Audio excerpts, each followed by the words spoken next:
अधिकचा तपशील आपण पाहतोय। संतोष देशमुख हत्या प्रकरणातील वाल्मिक कराड हाच मुख्य सूत्रधार आहे। आरोपपत्रामध्ये जो उल्लेख येतो आम्ही तुम्हाला दाखवतोय।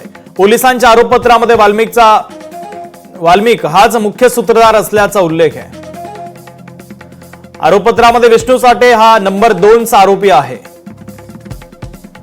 5 गोपनीय साक्षीदारांच्या जबाबानंतर कराड विरुद्ध सबळ पुरावे आता तपास यंत्रणांच्या हाती लागलेले आहेत। तर खंडणीच्या प्रकरणातूनच हत्या झाल्याचा आरोपपत्रामध्ये उल्लेख करण्यात आलेला आहे। 29 नोव्हेंबरला सुदर्शनच्या फोनवरून कराडनं खंडणी मागितलेली होती।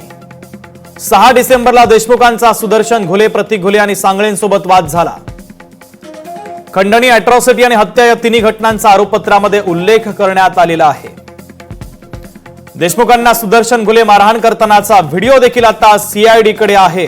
एक सबळ पुरावा सीआयडीच्या हाती लागलाय।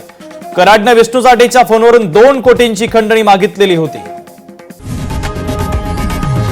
लोकशाही मराठी ऐका, पहा, जागरूक रहा।